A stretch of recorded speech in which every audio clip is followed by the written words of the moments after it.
At this time, I'd like to introduce the Josh Miner Dialogue Series participants. It is my distinct honor to announce Craig Dobkin as this year's interviewee for the Josh Miner Dialogue Series.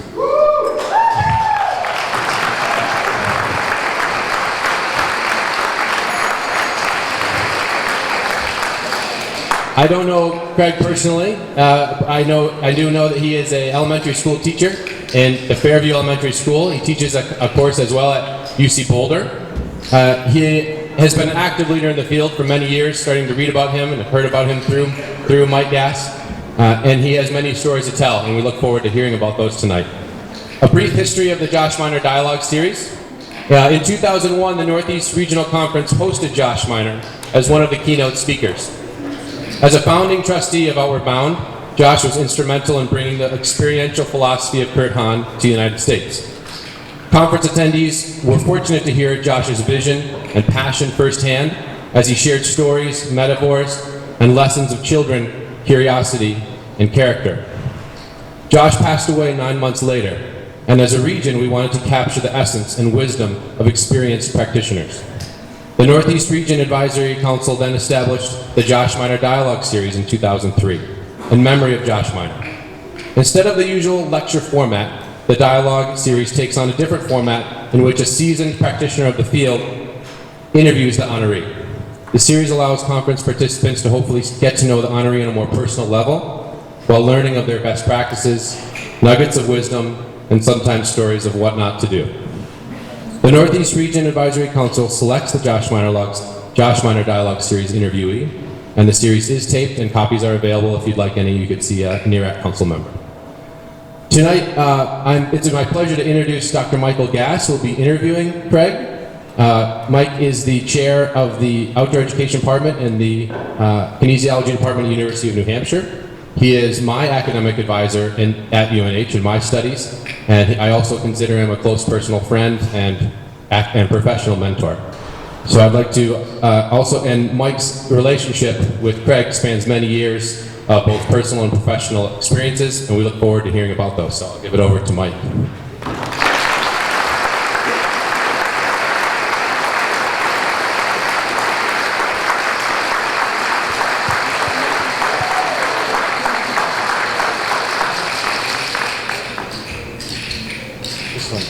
This one's yours.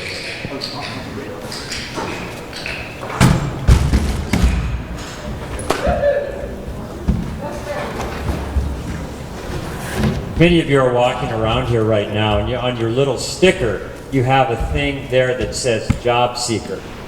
Well, I'm going to start this dialogue with a little story about me seeking a job and changing my life. Mike, what's this?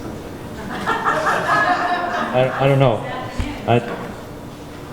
It's an initiative for somebody else.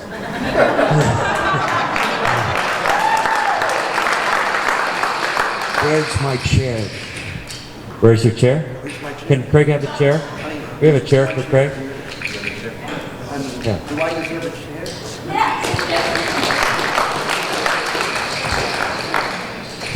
Thank you.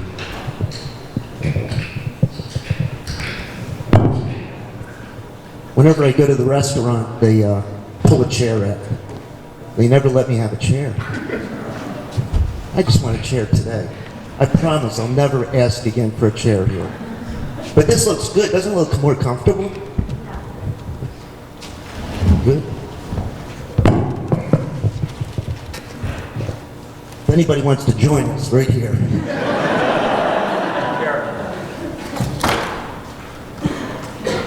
Well, for those of you that have the job seeker on there, I want to tell you about a job interview that I have that changed my life on there.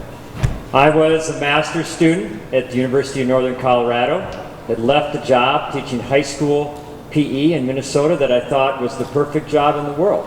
I taught outdoor adventure education in Rosemont High School, coached swimming, was hoping to coach football and track at the same time. But I had the opportunity to go study with some great people, Vince Cyphers, but more importantly, people like Don Mendens, Alan Ewert, Chuck Tangway, just many, many great people in a program at the University of Northern Colorado. But as I was ending my studies, and getting ready to go back to the wonderful, perfect job that I believe existed in Minnesota, a job announcement came into being. And that job announcement came into being was a job for a year at Towson State University on there. And I didn't know even where. I thought, was it Towson? I mean, how do you even say this word on there? But it sounded like a great thing. And it said, you know, please send in your resume and so forth. And so I said, what the heck? I'm just finishing studies. The college job market comes out first, and then I can go back to Rosemont and teach my climbing and orienteering and skiing and have, once again, the most wonderful job in the world, teaching high school students. So I applied for the job and was lucky enough to be one of the 3 people interviewed. And I was notified that I was interviewed and was going to be interviewed, and was told to catch a plane out of Denver, fly to Baltimore, and be picked up at the airport. And they said, Craig Dobkin will pick you up at the airport. He'll be facilitating, and I put a big F on that word, facilitating your job interview experience. That is experiential education. Let me tell you a little bit about it. I went there, and I didn't know who to look for, what to look for, but I noticed a man sitting there in a Towson State rugby jersey coming just from a rugby tournament, in rugby shorts, still mud on his knees, dress shoes and socks, because those are the only shoes that he could find in his 1970 Pinto that he picked me up in. Now, the only way to get in the Pinto, because of Craig's driving skills extraordinaire, if you really want NASCAR lessons, this is the man you want to see. None of the doors work. So the way that I got in the car when I interviewed is that we crawled through the hatchback to the front seats. Craig led the way. Of course, I had to hold the back door because it would fall down if you didn't get in fast enough. And we got through, and I started the interview experience. My first interview experience was we went to rugby class. Now, rugby was an experiential interview technique. I happened to be coming to interview on the day of the rugby final. So Craig said, well, here's your equipment. It's a 90-minute rugby match. You're going to play, and watch out for Maurice on the other side. Fastest human being in the entire world. Played rugby for 90 minutes. That was the start of my interview. Did okay. I think Maurice only scored like 4 tries against me. That was about it. Maurice, 5'8", dunked the ball, both hands, just magnificence. His magnificence was gorgeous. I mean, it was a blessing to be around, and his athleticism and stuff. He turned out to be a great outdoor educator. He then went on bike rides with us, rock climbs. But he said that skiing stuff is really not where it's at. We continued on with the interview experience, going to Mrs. K's. And I was told to order the liver and the onions. And if you've ever had Mrs. K's liver If you and want onions, the job, you eat the liver and onions. that's what I got. Then from there we moved over to Rock State Park to do top rope rock climbing final with a wonderful young person by the name of Danny Jenkins, who became a near and dear friend of mine. For many of you know Danny, just a special human being on there. We continued on with the interview, going back to rugby practice down there, so the second rugby experience of the day. Went back, spent the evening going to a Project March meeting and an outdoor club meeting there. Left Burdick Hall at the right time of 11:30 at night. That's about what time we finished with the students. And the next day, started to meet some of the other faculty that were there, but I knew from that day, right then and there, I'd never be a high school teacher again. My life had been changed forever. From that day, I spent a year. By the time that job had ended, Rita Yerkes had come back and wanted her job back. And I had taken Rita's place for 1 year. And I really wanted to continue there to learn from Craig for another year. So Craig gave up his job and took Britt's job as Director of Recreation so I could have Craig's job for another year. I finished that year out. We went to Denali to climb there, turned back, loaded up my 1970 Chevy Malibu, and went to the place called the University of New Hampshire to begin the outdoor education program there. Without Craig, there wouldn't be 63 people here at this conference from New Hampshire. There wouldn't be a lot of things in my life. So that was the beginning of a person that changed my life and continued to change my life ever since that wonderful, blessed day in 1979. So there was more stories about that on there. We only have 5 minutes left. So we can do one question. One question. The thing that you always taught me was that you said the most important thing ever to give to another person was compassion. What's compassion for you? Well, I think everything that we talk about is based around compassion. Han talks about there's 4 pillars, and the 5th one, but above all, compassion. Compassion is it's a link, a connection with another human being that's very spiritual, very deep. It's not in the head, it's not in the heart, it's a little deeper, right at the belly button, I think. I haven't checked mine recently because I can't feel it. But compassion is really where we need to be in all of our communication, our nonviolent communication. We need to seek to hear people's magnificence and hear people for their compassion and not for the judgments, the evaluations, the analysis, the diagnoses, and the blaming that we sometimes do when we listen. When we listen for compassion, and only listen for compassion, there's a very different product. There's a different energy. We do that real well here. If you could give me a therapeutic head nod, we do that pretty good here, generally speaking, with compassion. But we need to keep working. See, one of my biggest jobs right now, even with the work I do, is to make our president the best president ever. I don't want to judge him. I don't want to label him. I don't want to code him. I don't want to diagnose him. I want to have compassion. I want to see what I can do to make him better. The word compassion continues to come out.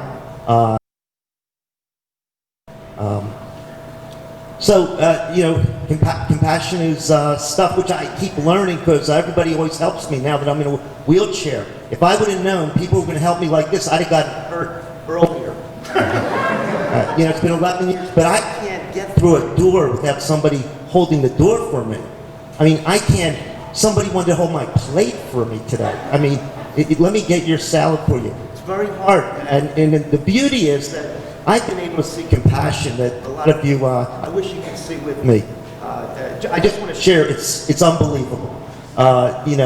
People that are always constantly just trying to share, just trying to help, trying to make my life more wonderful. That's a nice thing. Compassion is trying to make somebody's life more wonderful. Okay, so we have a difficult challenge. Let's see how difficult it is, because we're going to switch chairs. Because your mic is bad, and we need to hear you for sure. So you can go here, and we can swap. We'll see how. It's also how you're holding the mic. You want to Yeah. All right. That's a better one. hold the mic more this way as opposed to this way. All right. That should be better. Good?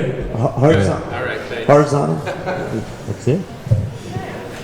All right. God, I've never been given directions to hold a mic. That was neat. Yeah. This is a softer chair, even though I can't feel my butt. I know it's softer.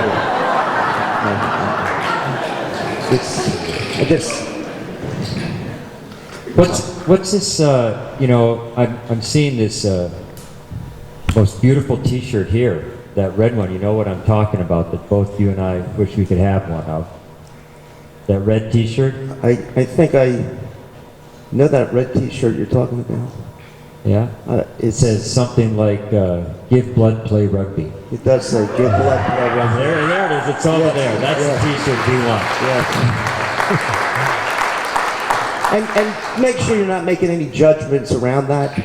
Just read it for its magnificence and compassion.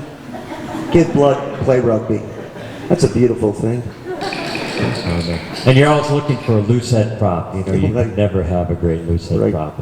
Yeah, Why did we play rugby? we brought rugby into the school in when did it? 75. We started, and it just seemed like an activity where people could learn something which they had to unlearn other things. So in the learning process, they had to unlearn football. and they had to learn this different thing of that you don't block and that you don't tackle like this, and it's a much safer game, and it's 15 people, and there's only one referee for 30 people, and that person is regarded as sir, the sir. So the game really is experiential as can be. It really requires a heart full of grace to play the game and to treat each other with respect, because of the nature of the game, people could get hurt. So it seemed like it fit in there. So you had outdoor educators rappelling down the side of a 150-foot dormitory, and then go into rugby practice, and then we would just do some reflection on that, and start to see that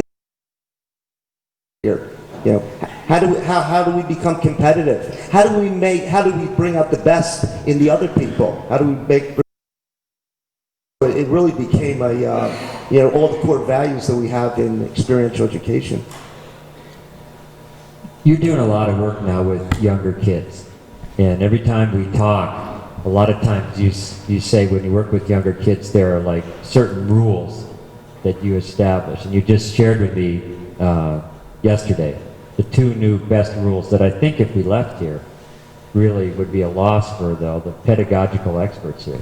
So if you could just share those, that would be, and then just give a little reason as to why that happened and what it leads to. Well, these are 5th and 6th graders. They decided on the words. First one was respect, and we had to kind of define that, and we came up with about what you would think that I could never disrespect Mike because Mike has his respect, and nobody could ever disrespect me because I have my respect. So we understood how powerful respect was.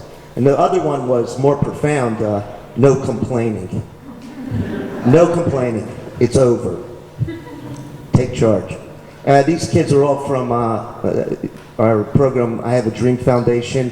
If they can get through high school, they go to college for free. And so there's motivation there, but there's also a lot of hard work, but there's no complaining. And I was caught complaining the other day, and I was. Yeah, I was. And I was glad that somebody pointed out to me, Craig, you look like you're complaining. I'm complaining. What should I be doing? He said, get your needs met. I said, okay, what do I need to do? He said, what are your needs? I said, I need to get into that room. You can't get in, it's locked. He said, okay, we'll do something else then. So those are just 2 rules that we use for that group. Simple rules, and they seem to work. There's a lot of people here. I'm looking right now at Jessica and other people that are there. And, greatest gifts that I can think, to give to people like that is, if you were to give advice to someone who has come to this conference and just, like Joanna had said, I had found my place. I had found a really heartfelt, very blessed place that really supported the way I believed and think and wanted to make a difference in the world. And now, of course, Jessica's like ready to faint right over there.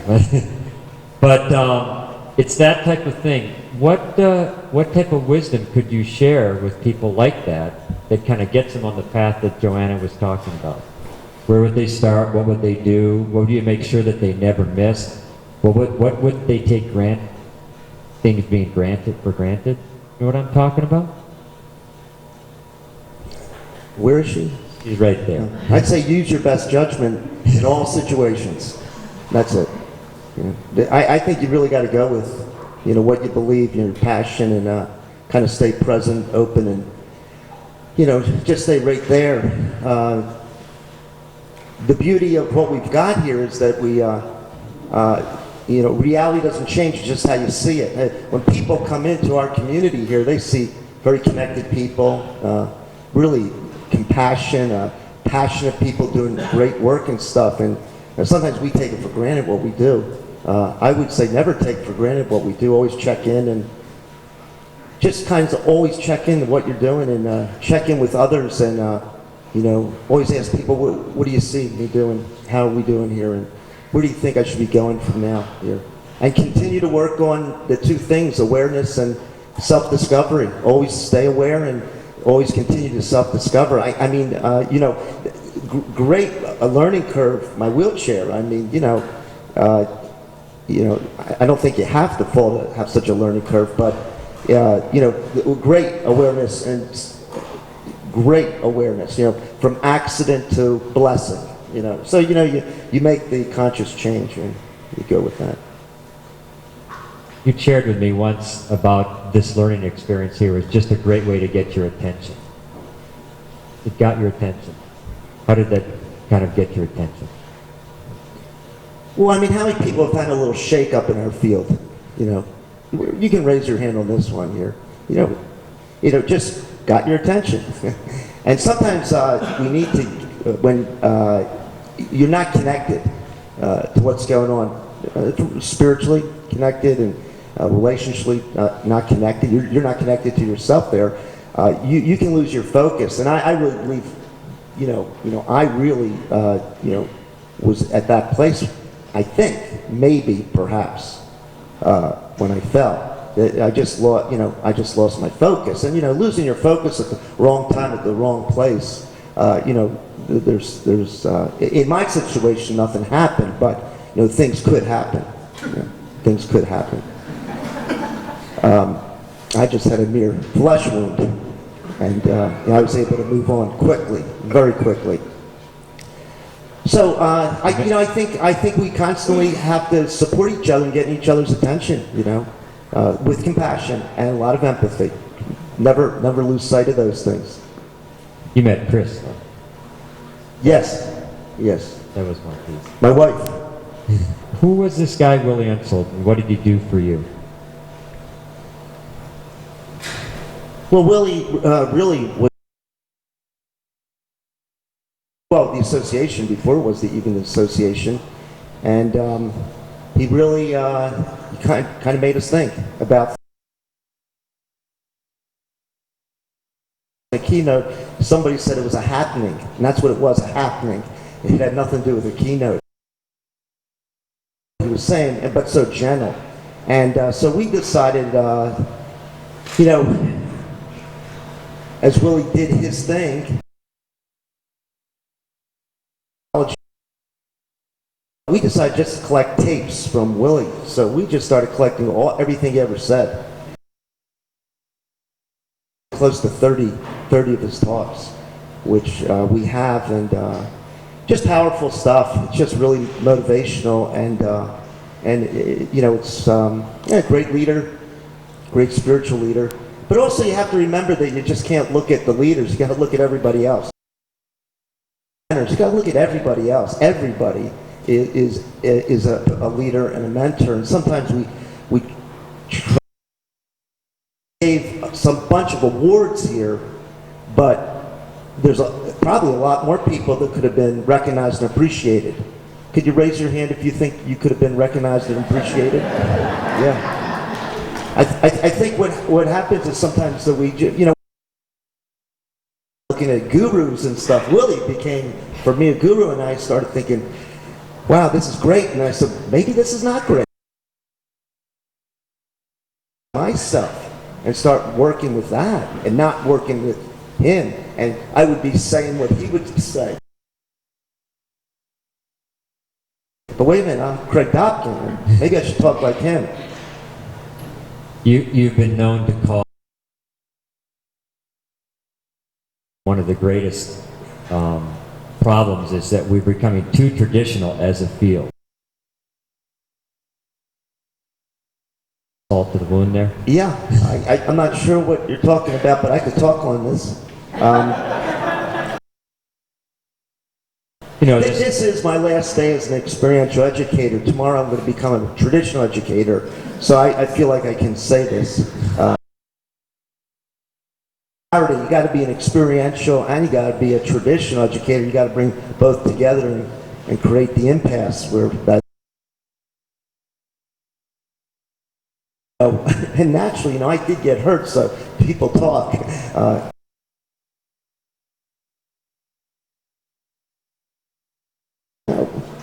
Ropes are archaic. I'm sorry.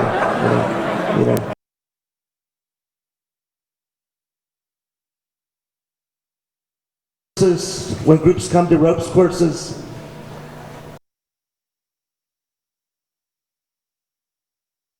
harnesses or helmets. It's in the shed, and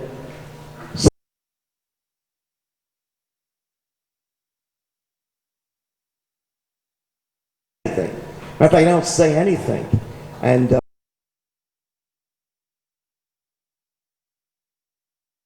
when they feel they're safe, let me know.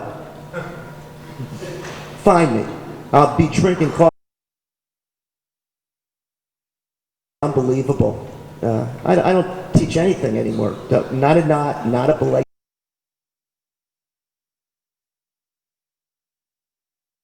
Belay somebody.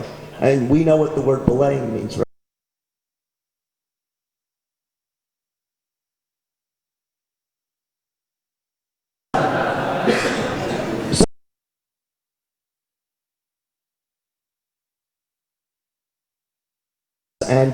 And it works, and we see the magic come out.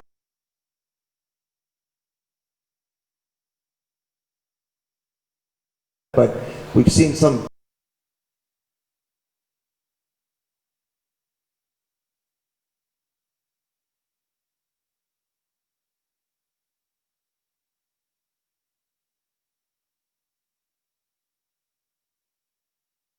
there, 40 feet off the ground.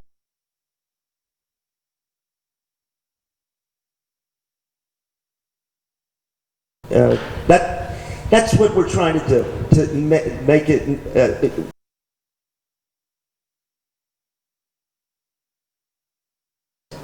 but just a little bit.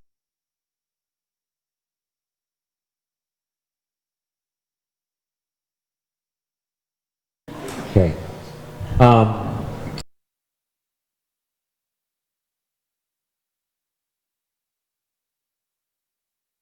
Well,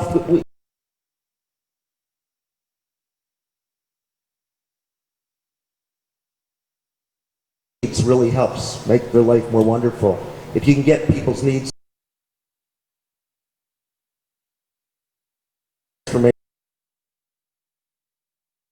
met,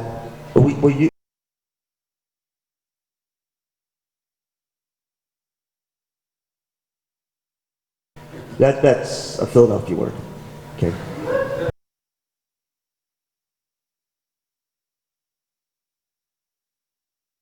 And once you get strategies, once you figure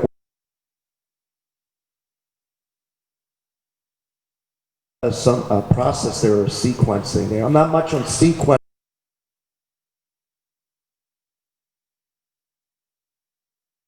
It just speaks for itself, because then I know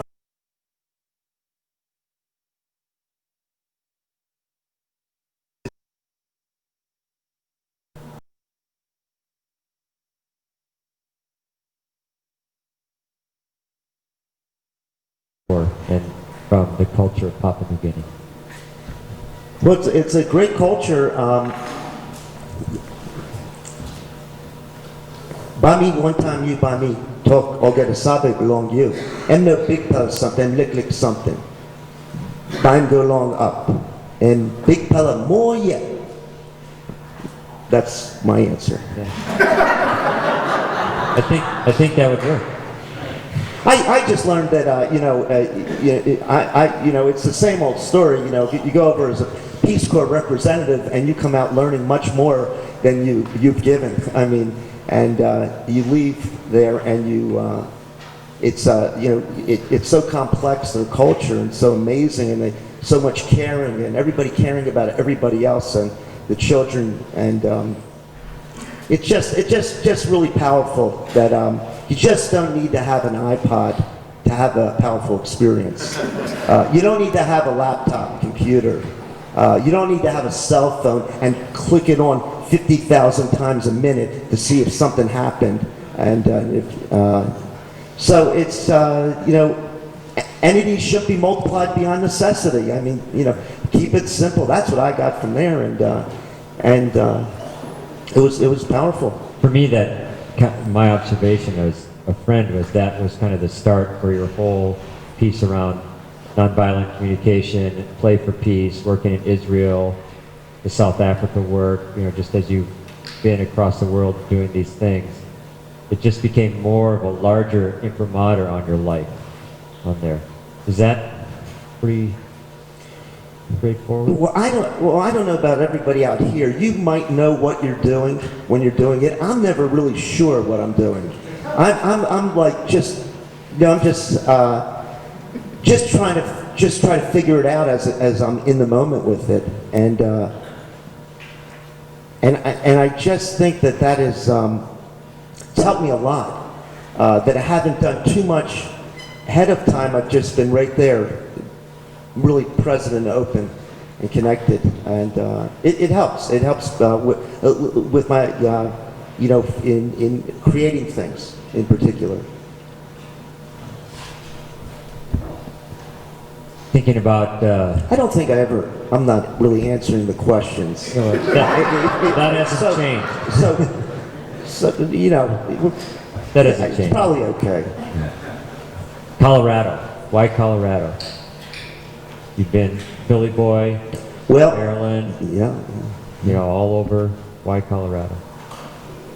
Well, went to Colorado. You know, it's great to share this. I really don't want you to remember this after I share it. I'm going to put on a pair of sunglasses and kind of snap something here.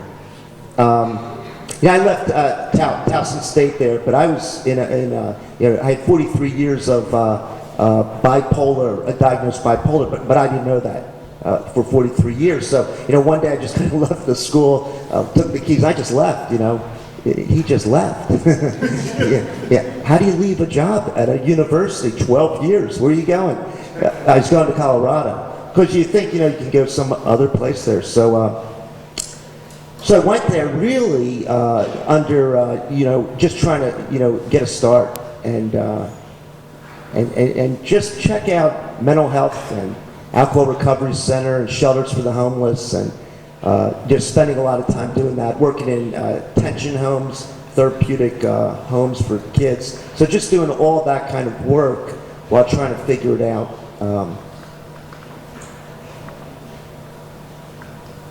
And actually, I wasn't bipolar, tripolar. I think I'm the only tripolar person in the world. I'll explain to you in private if you're interested in that. What should AEE be doing 10 years from now? Different than it's doing right now.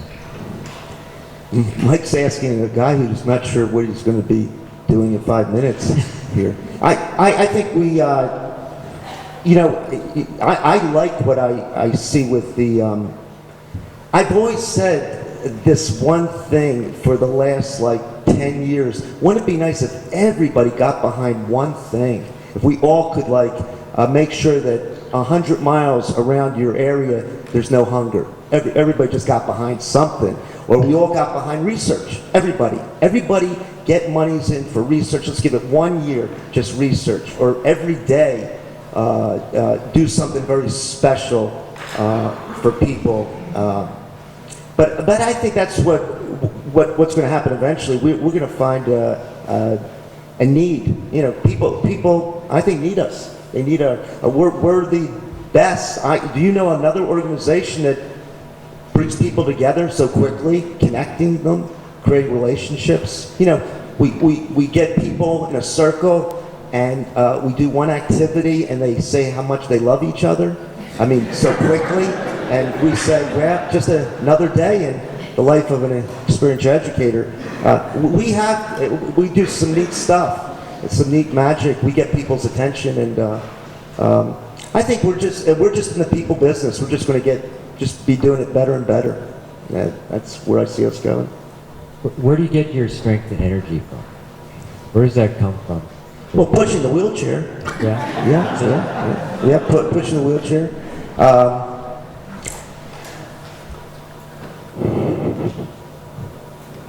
Well, you know, there's high needs for me to be autonomous and independent because of the wheelchair thing. You know, you really want those two needs are on my mind all the time.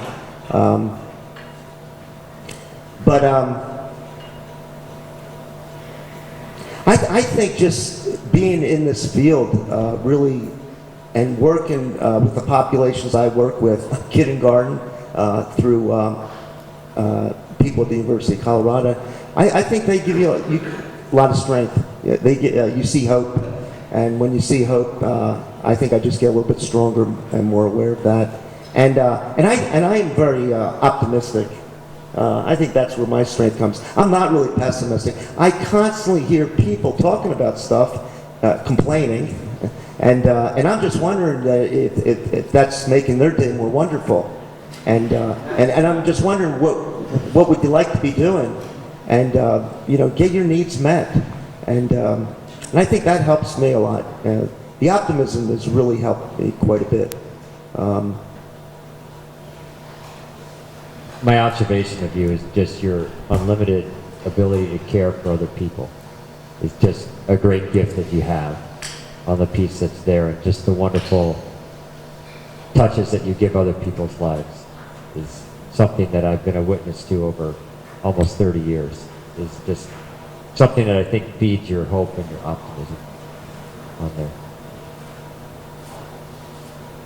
Yeah, sometimes I don't know. Do people question maybe once a day what's going on, what they're doing?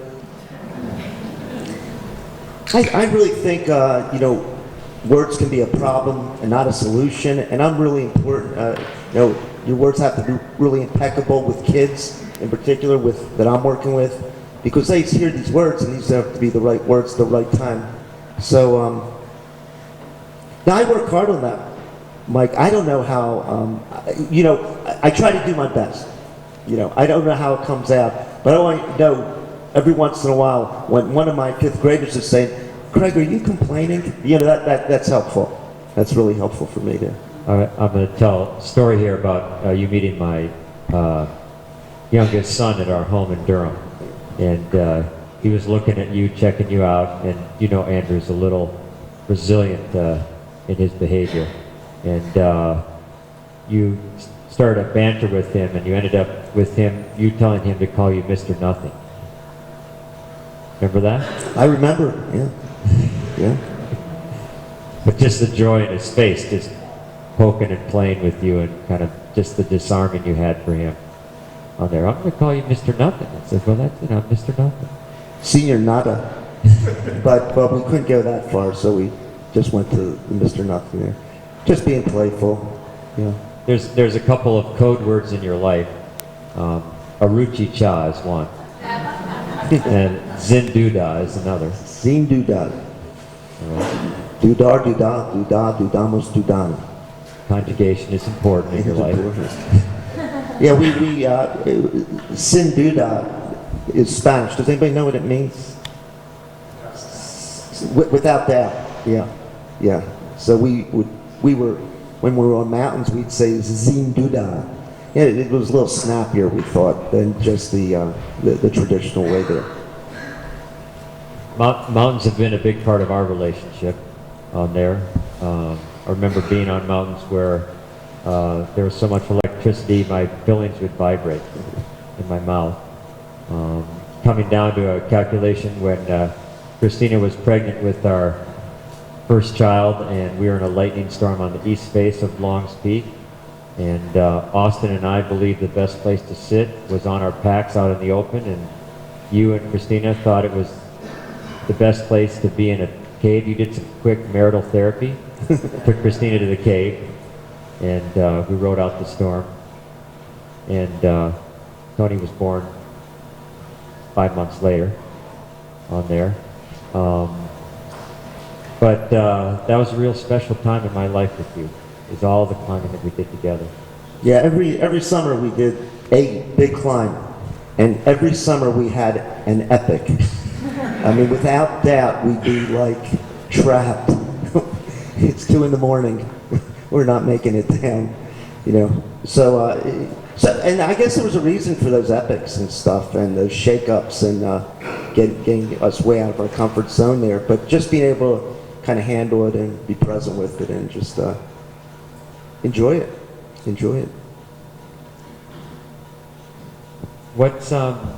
forecast for me, kind of where you want to go. What's your, talk to me about a new charter school in Boulder, possibly? Dreams? I don't know whether other people have this problem, staying with one job too long. But I love the variety of our field. That's the beauty, I think, of being in the field of experiential education. People used to call it experiential education. I could never figure that one out. I thought maybe they shouldn't be in the field if they couldn't say it properly. And then I said that was too judgmental and punitive, and I needed to really kind of look at what I needed. I'm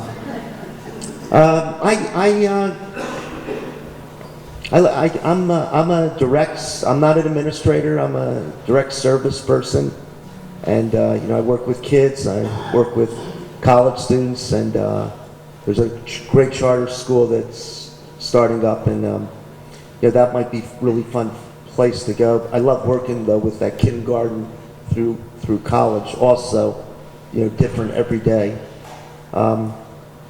Working with kids that are going to college, if they can get through, that's fun. And then Beyond Play is the organization we have, bringing cultures together and trying to see if those cultures can see each other differently with more compassion. And so there's a lot of things. So I have great difficulty. My wife, I told my wife the other day, I should have told her, but I shouldn't have told her. I told her that I might not have a career. Did that worry her? She said, I'm well aware of it. I'm well aware. Yeah. I just like to do a lot of stuff, and it's and that's what the field gives you. The field gives you a chance to do that, and I feel so thankful and blessed that I got into this field. I mean, and naturally have to throw it outward bound for getting me in the field, and then from there everybody else. I mean right now, my friend Mark, my very dear friend Mark, we went to kindergarten together. He's here. We went to kindergarten together, right back there. Raise your hand, Mark. Yeah. 1955. It was a good year for kindergarten. Excellent year. Yeah, it went downhill after that, as we hear it. Yeah. He just stopped by to say hi. I think it's great. You do a lot of work with Youth Biz. Have done. Can you just explain what that is in Denver and how you really work on empowering youth to make decisions for their own lives, kind of getting out of the way of their decision-making process? Well, I've started a lot of nonprofits, and like Hans said about being a midwife, I am the super midwife. I've gotten out of them quick, but I love starting them. And Youth Biz was a great one in a very tough part of Denver, Northeast Denver, and creating businesses. So we had a silk screening business. We taught kids how to do web pages, fix computers, and the kids would sell this, and they would take all the money and profits. Then it'd be an academic component, a business component, and a leadership component. So it'd be a stool with three, and it's really just a fantastic for kids 12 years old, and to make money, and to get money, and they get paid stipends. That you can pay stipends, and when they get the money, that money goes to the parents, and it pays for electricity and food and stuff. So it's just a nice thing to kind of get started in. And that business is really, we started in 90, I think, 90 or 91, and that's really cranking pretty good. I mean, that's really moving forward and working with middle school kids and high school kids.